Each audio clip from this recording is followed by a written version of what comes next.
Hello दोस्तों, आप सभी का अपने यूट्यूब चैनल पर हार्दिक स्वागत है। देखिए दोस्तों, हम भारत की नदियाँ पढ़ रहे हैं।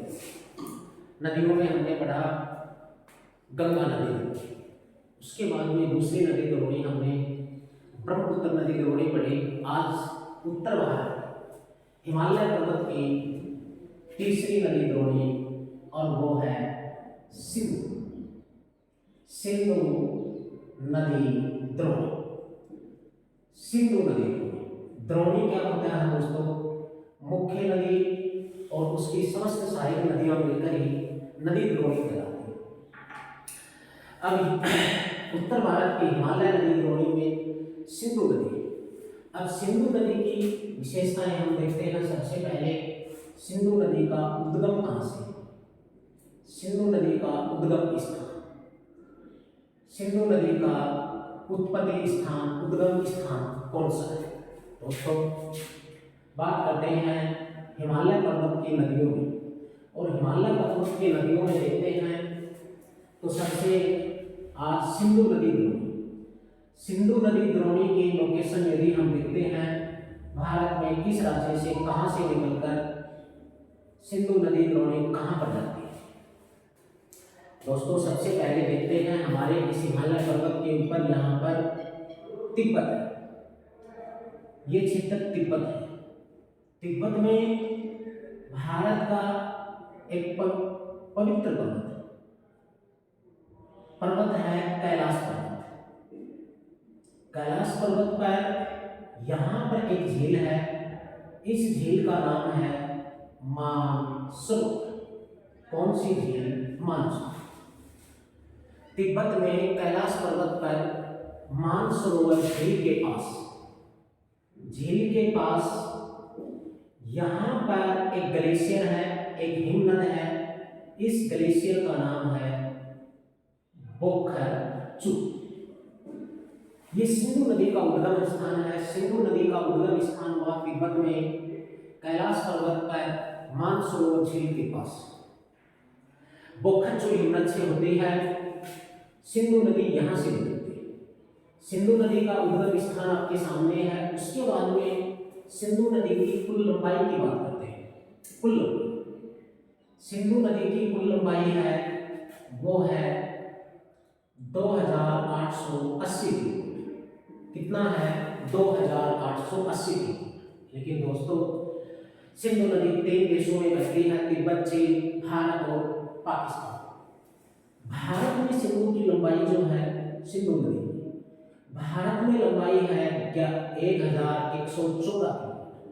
कितना है बोलो? 1114 किलोमीटर। जबकि सिंधु नदी की कुल लंबाई कितना है? 2880 किलोमीटर। अब सिंधु नदी के अफवा क्षेत्र की बात करते हैं। अफवा का अर्थ है सिंधु नदी किन किन क्षेत्रों से बहती है। सिंधु नदी का अफवा क्षेत्र 3 देश हैं। एक है तिब्बत, चीन प्लस भारत, और तीसरा देश आता है पाकिस्तान। सिंधु नदी का अफवा क्षेत्र बताओ कौन सा है? तिब्बत, चीन, भारत और पाकिस्तान। लेकिन भारत में सिंधु नदी का अफवा क्षेत्र है, वो एक केंद्र शासित प्रदेश है, और वो है लद्दाख। सिंधु नदी यहाँ से निकलकर चलती है ऊपर। ये केंद्र शासित प्रदेश लद्दाख है। लद्दाख सिंधु नदी भारत के केंद्र शासित प्रदेश लद्दाख से बहती है। ये जो केंद्र शासित प्रदेश है, ये जम्मू कश्मीर, यहाँ से निकलकर हमारे लद्दाख में प्रवेश करती है। लद्दाख में से होते हुए सिंधु नदी पाकिस्तान चली जाती है। पाकिस्तान में बहते हुए सिंधु नदी चली जाती है अफगानिस्तान। ये भारत का पड़ोसी देश पाकिस्तान। पाकिस्तान में जाकर सिंधु नदी अरब सागर में विलीन होती है। भारत और पाकिस्तान, भारत के पश्चिम में, पाकिस्तान के दक्षिण में जल स्रोत है वो अरब सागर। अरब सागर में जाकर सिंधु नदी समाप्त हो जाती है।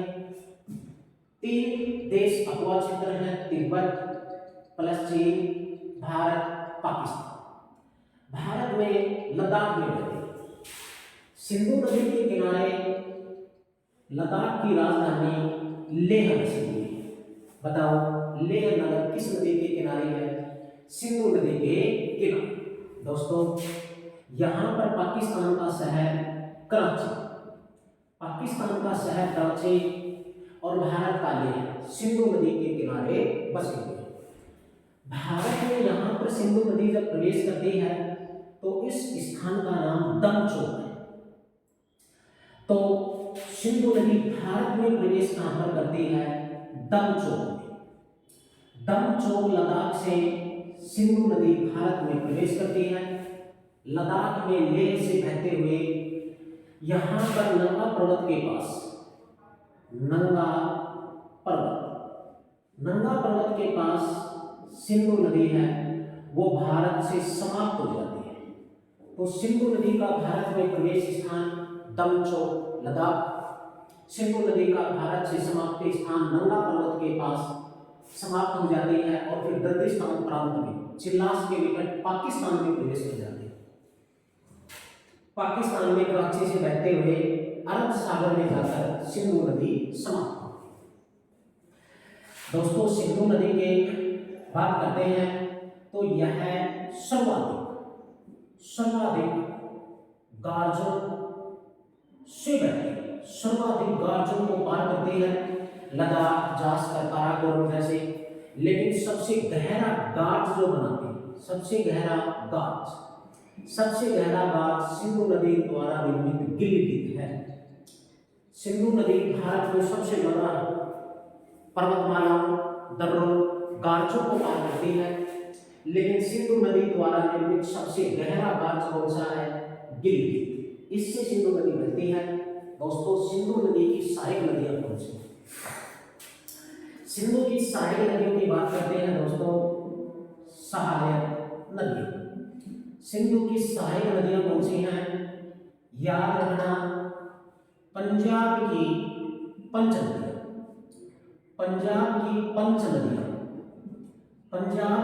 नदियां, सिंधु की सहायक नदियां हैं। पंजाब का नाम 5 नदियों की भूमि है। पंजाब 5 नदियों की भूमि कहलाता है। पंजाब की पंच नदियां ही सिंधु की सहायक हैं, जैसे झेलम का वैदिक काल में नाम, अर्थात संस्कृत साहित्य में नाम, ऋग्वेद में वैदिक काल में झेलम नदी का नाम वित्सका है। वित्सका हमारे ऋग्वेद काल की नदियां हैं ये, और ऋग्वेद में झेलम नदी का नाम वित्सका मिलता है। उसके बाद में अगली नदी आती है चिनाब। चिनाब का वैदिक काल में बताओ नाम क्या था? अस्किनी। क्या नाम था? अस्किनी। चिनाब के बाद सिंधु की सहायक नदियों में, पंजाब की पंच नदियों में सम्मिलित है रावी। रावी नदी का नाम वैदिक काल में पुरुषनी नदी। क्या नाम था? पुरुषनी नदी। उसके बाद में अगली नदी है व्यास। व्यास नदी का वैदिक काल में नाम क्या था? विपास। क्या नाम था? विपास। उसके बाद में नदी आती है अगली नदी सतलज। कौन सी नदी? सतलज। सतलज नदी का वैदिक काल में नाम आता है समुद्री। क्या नाम था? बोलो। समुद्री। ये सिंधु की 5 सहायक नदियां हैं। ये पांचों ही पंजाब की पंच नदियां कहलाती हैं। ऋग्वेद काल की नदियां हैं। झेलम, वितस्ता, चिनाब, अस्किनी, रावी, पुरुषनी, व्यास, विपासा, सतलज, सतलुज। ये सभी इनके वैदिक कालीन नाम है, ऋग्वेद काल के नाम है, संस्कृत साहित्य भी कहा जाता है। इन नदियों को जमा जाता है। दोस्तों आपने पढ़ा होगा वैदिक सभ्यता। भारत में की दूसरी प्राचीन सभ्यता सिंधु घाटी सभ्यता के बाद वैदिक सभ्यता आती है। वैदिक सभ्यता सिंधु घाटी समाप्ति के बाद भारत में स्थापित होती है। वैदिक सभ्यता का समय 1500 ईसा पूर्व से 600 ईसा पूर्व था। वैदिक सभ्यता के जनक दोस्तों आर्य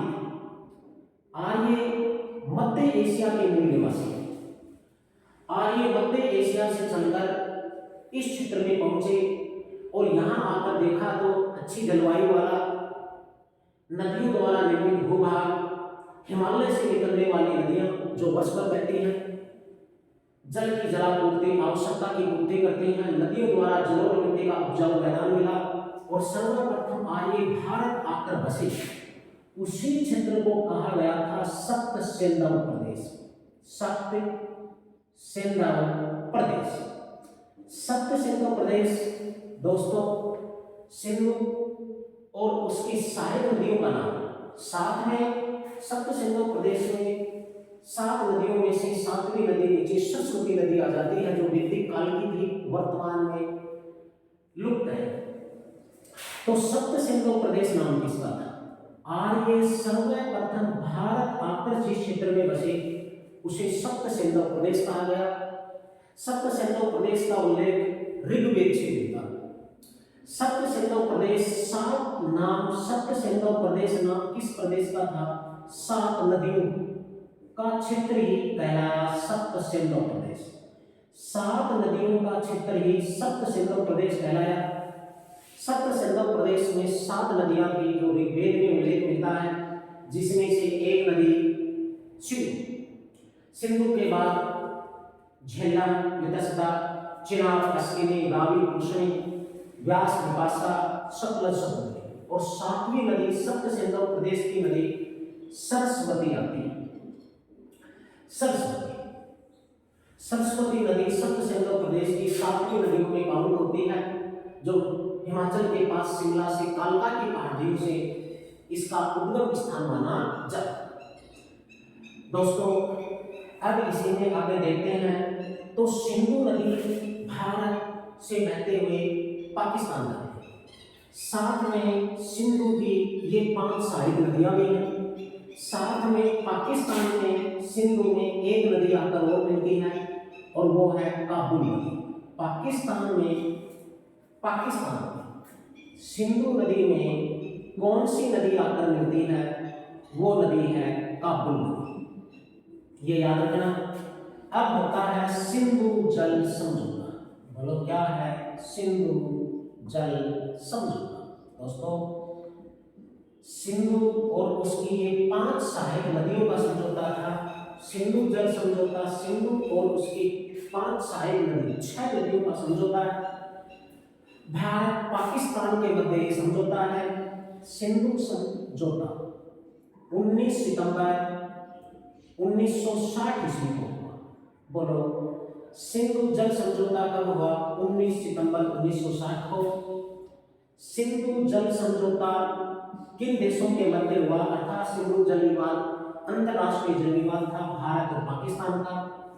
सिंधु जल समझौता भारत प्लस पाकिस्तान के मध्य हुआ। सिंधु जल समझौता अंतरराष्ट्रीय पुनर्निर्माण विभाग, अंतरराष्ट्रीय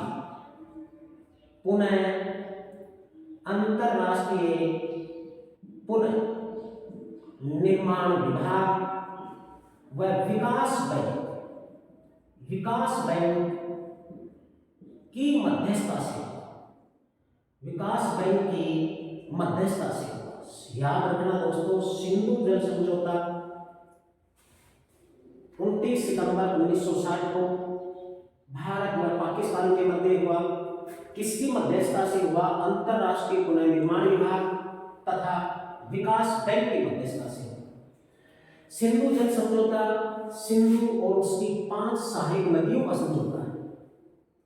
अब सिंधु जल समझौते के तहत भारत को 20% जल के उपयोग प्राप्त हुआ, पाकिस्तान को 80% जल के उपयोग का स्थान हुआ।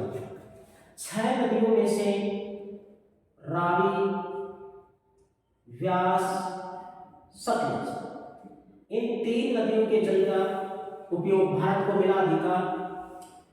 सिंधु, झेलम और चिनाब, इन 3 नदियों के जल का अधिकार पाकिस्तान को मिला। सिंधु जल समझौते के तहत सिंधु सहित इन 6 नदियों के कुल जल का उपयोग भारत 20% करेगा, पाकिस्तान 80%, 20% में से 6 नदियों में से 3 नदी भारत के हिस्से में, रावी, व्यास, सतलज। 3 नदी पाकिस्तान के हिस्से में, सिंधु, झेलम और चिनाब। ये सिंधु जल समझौता था। सिंधु नदी का उद्गम जल यहाँ पर होता है, तो उद्गम स्थान पर सिंधु नदी को शेरमुख नदी के नाम से जाना जाता है। उद्गम स्थान पर सिंधु को शेरमुख नदी भी कहा जाता है। और बात की जाए तो सिंधु नदी का एक नाम इंडस भी है, इंडस। तो सिंधु नदी को इंडस, सिकुआन और उद्गम स्थान पर तिब्बत में इसे शेरमुख लॉयंस माउथ के नाम से जाना जाता है। दोस्तों, ये सिंधु नदी की 5 सहायक नदियां। अब सिंधु की 5 सहायक नदियों को देखते हैं, कौन सी नदी कहां से निकलती है, क्या होती है। तो सबसे पहले देखते हैं सिंधु की सबसे ऊपर जो सहायक नदी आती है, यहां पर एक झील है वेरीनाग। कौन सी झील है बोलो? वेरीनाग झील। वेरीनाग झील है ये लद्दाख में। तो लद्दाख की वेरीनाग झील, किससे? वेरीनाग झील से। लद्दाख की वेरीनाग झील, लद्दाख की वेरीनाग झील से झेलम नदी निकलती है। यहाँ ये उद्गम स्थान किस नदी का है? झेलम। झेलम नदी लद्दाख की वेरीनाग झील से निकलती है। वेरीनाग झील से निकलकर झेलम नदी श्रीनगर आती है, जम्मू कश्मीर आती है। जम्मू कश्मीर के बाद ये नदी पाकिस्तान चली जाती है और पाकिस्तान में जाकर चिनाब नदी में विलीन होगी और चिनाब झेलम का जल लेकर सिंधु नदी में विलीन होगी। दोस्तों, सिंधु की सहायक नदियों में झेलम नदी, उद्गम स्थान लद्दाख की वेरीनाग झील, अकवा क्षेत्र है लद्दाख व जम्मू कश्मीर। फिर आगे पाकिस्तान चली जाती है, पाकिस्तान में जाकर चिनाब में विलीन होगी, चिनाब इसका जल लेकर सिंधु में। झेलम नदी की कुल लंबाई 724 किलोमीटर है। भारत में लंबाई 400 किलोमीटर है। लेकिन सबसे अच्छा क्वेश्चन झेलम पर बनता है श्रीनगर। जम्मू कश्मीर की राजधानी श्रीनगर झेलम नदी के किनारे बसा हुआ शहर है। श्रीनगर किस नदी के किनारे बसा हुआ शहर है? झेलम। झेलम का वैदिक कालीन नाम विकसता है। श्रीनगर का निर्माण किसने कर दिया?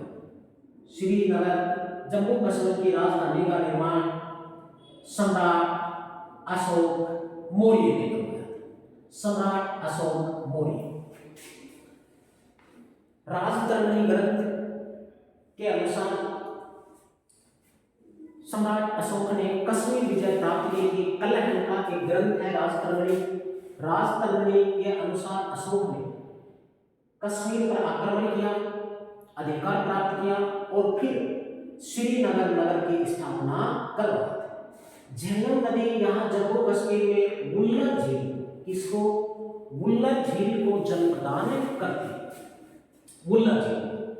और यहीं पर झेलम नदी पर तुलबुल जल विद्युत परियोजना बनी हुई है। अब सिंधु की अगली नदी है चिनाब, अश्विनी। चिनाब नदी दोस्तों यहाँ पर देखेंगे तो यहाँ पर हिमाचल प्रदेश है।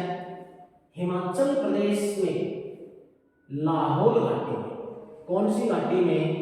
लाहौल घाटी में 12 लाचला दर्रे से चिनाब, चंद्रा प्लस भागा नामक दो जल धाराओं से चिनाब नदी का उद्गम होता है। चिनाब नदी वैदिक काल में ऋग्वेद में चिनाब नदी का नाम अश्विनी है। चिनाब नदी का उद्गम स्थान हिमाचल प्रदेश किसकी? हिमाचल प्रदेश की लाहौल घाटी में बारालाचला दर्रे से चंद्रा व भागा नामक दो धाराओं से होती है। ये दोनों धाराएं टांडी में जाकर, हिमाचल प्रदेश के टांडी में जाकर मिल जाती हैं और यहां मिलकर इसका नाम होता है चिनाब। दो धाराएं मिली, चंद्रा और भागा, इसी कारण चिनाब नदी को चंद्रभागा नदी भी कहते हैं। चंद्रभागा नदी चिनाब ही है। चिनाब नदी का उद्गम दो नदियों से होता है, चंद्रा व भागा। ये दोनों नदियां हिमाचल प्रदेश के टांडी में मिलकर एक हो जाती हैं और इस नदी का नाम हो जाता है चंद्रभागा। चंद्रभागा का ही नाम है चिनाब।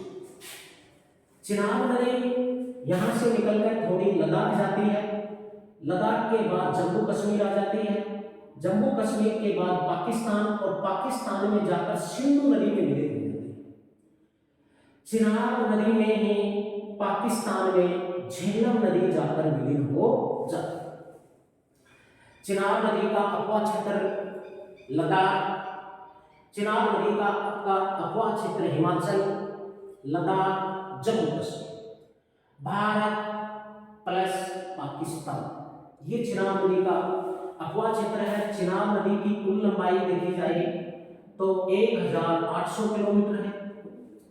चिनाब नदी की भारत में लंबाई 916 किलोमीटर है। चिनाब नदी की कुल लंबाई 1800 किलोमीटर, भारत में लंबाई 916 किलोमीटर। चिनाब नदी दोस्तों सिंधु की सबसे बड़ी सहायक नदी, सिंधु की सबसे बड़ी सहायक नदी, बोलो कौन सी है? चिनाब। सिंधु की सबसे बड़ी सहायक नदी चिनाब। इसी चिनाब नदी के ऊपर जम्मू कश्मीर में 3 जल विद्युत परियोजनाएं बनी हुई हैं, बागलिहार, सेलाल, दुलहस्ती। बोलो कौन सी है? बागलिहार, सेलाल, दुलहस्ती। जम्मू कश्मीर में चिनाब नदी पर ये 3 जल विद्युत परियोजनाएं बनी हुई हैं। उसके बाद में दोस्तों देखते हैं सिंधु की अगली सहायक नदी जो आती है वो कौन सी है? सिंधु की अगली सहायक नदी रावी या कृष्ण। रावी या कृष्ण नदी का उद्गम स्थान है वो हिमाचल का रोहितांग दर्रा है। हिमाचल का कौन सा दर्रा है? रोहितांग। रावी का वैदिक काल में नाम कृष्ण नदी है। कृष्ण नदी, रावी का उद्गम स्थान हिमाचल प्रदेश का रोहितांग दर्रा। कौन सा दर्रा? रोहितांग दर्रा। हिमाचल प्रदेश के रोहितांग दर्रे से रावी नदी निकलती है। रावी नदी की कुल लंबाई 725 किलोमीटर है। रावी नदी का अपवा क्षेत्र भारत प्लस पाकिस्तान, लेकिन भारत में रावी नदी का अपवा क्षेत्र जो है वो हिमाचल, हिमाचल के बाद थोड़ा जम्मू कश्मीर जाती है, जम्मू कश्मीर के बाद पंजाब। भारत में रावी नदी का अपवा क्षेत्र 3 है, हिमाचल, जम्मू कश्मीर, पंजाब। रावी नदी ये नीचे पंजाब, हिमाचल से निकलकर जम्मू कश्मीर जाती है, जम्मू कश्मीर के बाद पंजाब आती है, पंजाब के बाद पाकिस्तान और पाकिस्तान में जाकर चिनाब नदी में विलीन हो जाती है। समाप्ति स्थान हो गया रावी का पाकिस्तान चिनाब। चिनाब नदी के ऊपर थीन बांध बना हुआ है। कौन सा बांध बना हुआ है? थीन। थीन बांध का ही अगला नाम रणजीत सागर बांध है। रणजीत सागर बांध या थीन बांध कौन सी नदी पर है? रावी। ये बांध थीन बांध या रणजीत सागर बांध पंजाब में बना हुआ है रावी नदी पर। हिमाचल का चंबा, हिमाचल का चंबा और पाकिस्तान का लाहौर शहर, कौन सा शहर? लाहौर शहर। चिनाब नदी के ऊपर हिमाचल का चंबा, पाकिस्तान का लाहौर शहर बसा हुआ है। लाहौर हमारी हिस्ट्री में काफी सारी बातों में प्रसिद्ध है। किन किन मुगल बादशाहों का बेगम का मकबरा है यहाँ पर। लाहौर कांग्रेस अधिवेशन हुआ जिसमें कौन स्वतंत्रता की मांग नेहरू ने रखी 1929 में। लाहौर मुस्लिम लीग का अधिवेशन मार्च 1940 में, जिसमें मोहम्मद अली जिन्ना ने सर्वप्रथम पाकिस्तान राष्ट्र की मांग की थी। आज हमारी हिस्ट्री में लाहौर काफी सारी बातों के लिए प्रसिद्ध है। काफी बड़ राजधानियां रहा है। अकबर इन्होंने राजधानियां भी बनाई हैं। अब आगे सिंधु की सहायक नदी बची है व्यास। व्यास नदी देखते हैं तो यहाँ हिमाचल प्रदेश के व्यास कुंड से निकलती है। व्यास नदी है, ये हिमाचल प्रदेश के व्यास कुंड से निकलती है। कौन सी नदी है? व्यास। वैदिक कालीन नाम विपाशा है। सप्त सिंधु प्रदेश की नदियों में है। व्यास नदी का उद्गम स्थान हिमाचल का व्यास कुंड है। हिमाचल के व्यास कुंड से व्यास नदी निकलती है। व्यास नदी हिमाचल से निकलकर कुल्लू घाटी में बहकर, कौन सी घाटी में? कुल्लू घाटी में बहकर पंजाब में प्रवेश करती है। पंजाब में यह नदी आती है और पंजाब में आकर सतलज में विलीन हो जाती है। यहाँ पर हल्के बांध बनाया गया। व्यास नदी के ऊपर कुल्लू, मंडी, मनाली, हिमाचल के तीनों शहर बसे हुए हैं। कुल्लू, मंडी, मनाली व्यास नदी के किनारे स्थित है। तीनों भारत के उत्तर भारत के प्रसिद्ध हिल स्टेशन है, प्रसिद्ध पर्वतीय पर्यटक स्थल। आगे बात करते हैं तो यहाँ पर अब सिंधु की अगली सहायक नदियों में सतलज, वैदिक काल का नाम सतुद्री। सतुद्री नदी इसी तिब्बत में सतलज नदी का उद्गम स्थान जो है, सतलज नदी का उद्गम स्थान तिब्बत में कैलाश पर्वत पर मानसरोवर झील के पास, मानसरोवर झील से झील के पास, मानसरोवर झील के पास यहाँ पर राक्षस ताल झील है। राक्षस ताल झील और राक्षस ताल झील से सतलज नदी का उद्गम होता है। तिब्बत में कैलाश पर्वत पर मानसरोवर झील के पास राक्षस ताल झील से सतलज नदी का उद्गम होता है। सतलज नदी हिमाचल में, सतलज नदी यहाँ से हिमालय को क्रॉस करके हिमाचल में प्रवेश करती है। ये शीतकला दर्रे से होकर भारत में प्रवेश करती है। कौन से दर्रे से? शीतकला दर्रा। शीतकला दर्रा हिमाचल प्रदेश का हिमालय का दर्रा है। शीतकला दर्रे से होकर सतलज नदी भारत के हिमाचल में प्रवेश करती है। हिमाचल के बाद यह नदी पंजाब आती है। पंजाब के बाद यह नदी पाकिस्तान जाती है। पाकिस्तान में जाकर सिंध चिनाब में मिल जाती है। चिनाब इसका जल लेकर सिंधु नदी में विलीन हो जाती है। शीतकला दर्रा हिमाचल प्रदेश को पार करके सतलज नदी भारत में प्रवेश करती है। अकवा क्षेत्र तिब्बत, भारत, पाकिस्तान तीन देश। भारत में इसका अकवा क्षेत्र होगा हिमाचल प्लस पंजाब। सतलज नदी की कुल लंबाई 1450 किलोमीटर है। बोलो कितना है? 1450। भारत में इसकी लंबाई है 1050 किलोमीटर। भारत में सतलज नदी की लंबाई 1050 किलोमीटर, कुल लंबाई 1450 किलोमीटर। सतलज नदी के ऊपर पंजाब के दो शहर बसे हुए हैं, लुधियाना व फिरोजपुर। लुधियाना प्लस फिरोजपुर, लुधियाना व फिरोजपुर। पंजाब के दोनों शहर सतलज नदी के किनारे स्थित। सतलज नदी पर काफी जल विद्युत परियोजनाएं भी हैं, लेकिन सबसे मोस्ट वन यहाँ हिमाचल और पंजाब के बॉर्डर पर भारत का दूसरा ऊंचा बांध जल प्रवाह की दृष्टि से सबसे बड़ी परियोजना है और वो है भाखड़ा नांगल परियोजना। भाखड़ा नांगल परियोजना, भाखड़ा नांगल परियोजना है। ये हिमाचल और पंजाब में सतलज नदी पर बनी हुई है। भाखड़ा नांगल बांध से निर्मित झील का नाम गोविंद सागर है। यहाँ पर यह बांध बना, जल एकत्रित हुआ, झील बनी। और भाखड़ा नांगल बांध से निर्मित झील का नाम बोलो क्या है? गोविंद सागर झील। गोविंद सागर झील पंजाब में भाखड़ा नांगल बांध से निर्मित भारत की सबसे बड़ी कृत्रिम मीठे जल की झील।